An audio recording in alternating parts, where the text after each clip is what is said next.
Joe Haswell, a second lieutenant in the Royal Flying Corps in 1917, was tasked with introducing a junior pilot to the area of the battlefield. He took the newcomer for a flight, aiming to briefly encounter the enemy. Things, however, took an unexpected turn. Here are his memoirs. It happened over Ypres.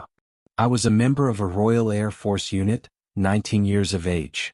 The infantryman was one in a tiny circle of pals, each circle but one wavelet in a huge sea. His was a hard life, mud and blood and losing chums, and ever conscious of being but a cog in a mighty and soulless machine. We, on the other hand, were neither wavelets nor cogs. We were it. Our squadron was like a battleship, a unit in itself, and every individual was important. We were a small family of officers living in decent huts, partaking of decent meals, sleeping in clean pajamas, and generally living in comfort for 18 hours of the 24. In the remaining 6 we might plunge into the welter of war in which the infantrymen lived, but we did our particular job in a clean atmosphere in a clean way, and when we killed or were killed it was done in that same inevitable and highly respectable manner. The infantryman looked up from his rat hole and said, with his hair on end, that he wouldn't have our risky job for anything, while we looked down on his muddy wastes and said, "Poor devils," or words to that effect, and flew home to a hot dinner served on a clean tablecloth while he cut his fingers opening bully beef tins. The family were, of course, occasionally bereaved, and we talked rather awkwardly at dinner and avoided each other's eyes, and were relieved when, at the end of the meal, the OC briefly called us to silent remembrance. But coffee, smokes, and piano quickly saved us from overmuch thought. When these bereavements became frequent, we had to receive others into the family, and every few days there would arrive a number of strangers looking very self-conscious and humble, as well they might before us hardened warriors of 2 or 3 months' experience. Only a few hours after their arrival each one was instructed to report to a senior pilot, and the process of initiation began. The observers had revision of the mysteries of maps, machine guns, cameras, and many other strange things with which these poor benighted ones deal, while the pilots, to whose skill, or lack of it, the former entrust their lives, were told to memorize the map of the sector until they knew it better than anything else on Earth, and then were taken to have a look at the war. I was a senior pilot of about 10 weeks standing, and to me there was detailed a new pilot, a youngster of about 21, 2 years older than I, and after a serious conversation on what London looked like when he left and what shows were running at the time, we agreed to go and have a peep at the front line. My machine stood waiting. We put a couple of bombs in for luck, and in a few minutes were heading eastward towards that horror of mud and waterlogged trenches. We soon caught sight of the flooded area which had been the Yser Canal, and then of that dark blotch called Ypres, and being now about 10,000 feet up, I beckoned my pupil to lean over from his seat behind me, and shutting off the engine and falling into a glide, I pointed out to him the various beauty spots of the district, Ypres, Popering, the Menin Road, etc., yelling the names at the top of my voice, lest the fierce wind should snatch them out of hearing.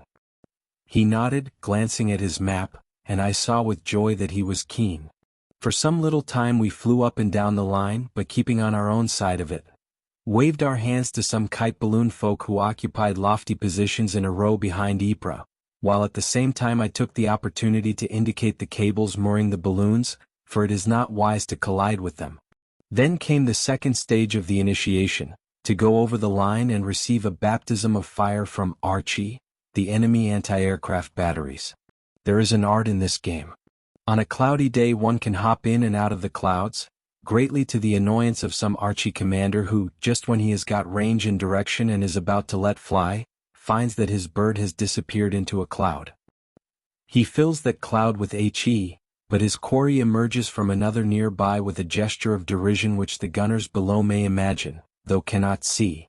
On a sunny day, Archie is up early, for he knows that aircraft will be silhouetted against a blue sky. Then the experienced pilot hops in and out of the sun, there being no clouds, while the Archie commander rubs his smarting eye and uses strong words. Today favored the latter game, which we played with zest for some little time. Then, having carefully spotted the AA position, we got it carefully on our bomb sights, and sent our greetings in the form of the 2 bombs we had brought. I was about to swing round and head for home and tea when I espied a spot on the horizon towards the southeast. It might be an enemy raider coming to pounce on our helpless balloons, or it might be one of our own. Anyway, we would see, and pointing out my intention to my companion, we speeded off in pursuit. We were in luck. From far off the shape of the aircraft showed its alien origin, and we began to prepare for chasing him home again. First I pressed the trigger of my forward gun, which loyally answered with a rapid ta. A noise which my companion told me afterwards, nearly made him jump overboard with fright. I had forgotten him and he had forgotten my front gun. Then quickly I beckoned him, quietened down the engine and shouted a series of instructions, and as the engine roared out again, I heard a few rounds fired from his rear gun and knew that all was well. The next minute we had come to grips with the enemy, a wicked-looking single-seater, much lighter and faster than us, and with every advantage except that his one gun fired only forwards, while, in addition to my similar gun, my companion had one on a swivel mounting which revolved easily and allowed him to fire in almost every direction. Our plan of campaign, therefore, was that I should maneuver the machine so as to keep the enemy in a position where he would be a good target for the rear gunner, who could give all his attention to firing. We circled round each other looking for an opening. Then I suddenly reversed my direction, bringing the other alongside us, and within easy range where he would be simply raked from stem to stern, while his fixed forward gun pointed harmlessly away from us. I waited to hear my companion's gun as he took advantage of the position, but not a sound came, and the next fraction of a second I was swinging round for dear life with the zip-zip of bullets round my ears. The second's delay had given the other the chance he wanted, for he was now under our tail out of reach of both of our guns, and it was some seconds more before I could shake him off. However, I got him once more in a good position, waited for the sound of gunfire, but again silence, and again I dived desperately out of a stream of bullets. "Fire, you fool!" I yelled, though not a word could reach him, and I dare not turn round, while all the time the darting little wasp, who seemed aware of my plight, came buzzing behind and resisted all my efforts to avoid him. There was only one thing left to do. I must try to fight him off with my forward gun, and I turned to do so when, wonder of wonders, I saw him fall into a steep dive and make for home, having seen a triangle of our machines appearing out of the blue.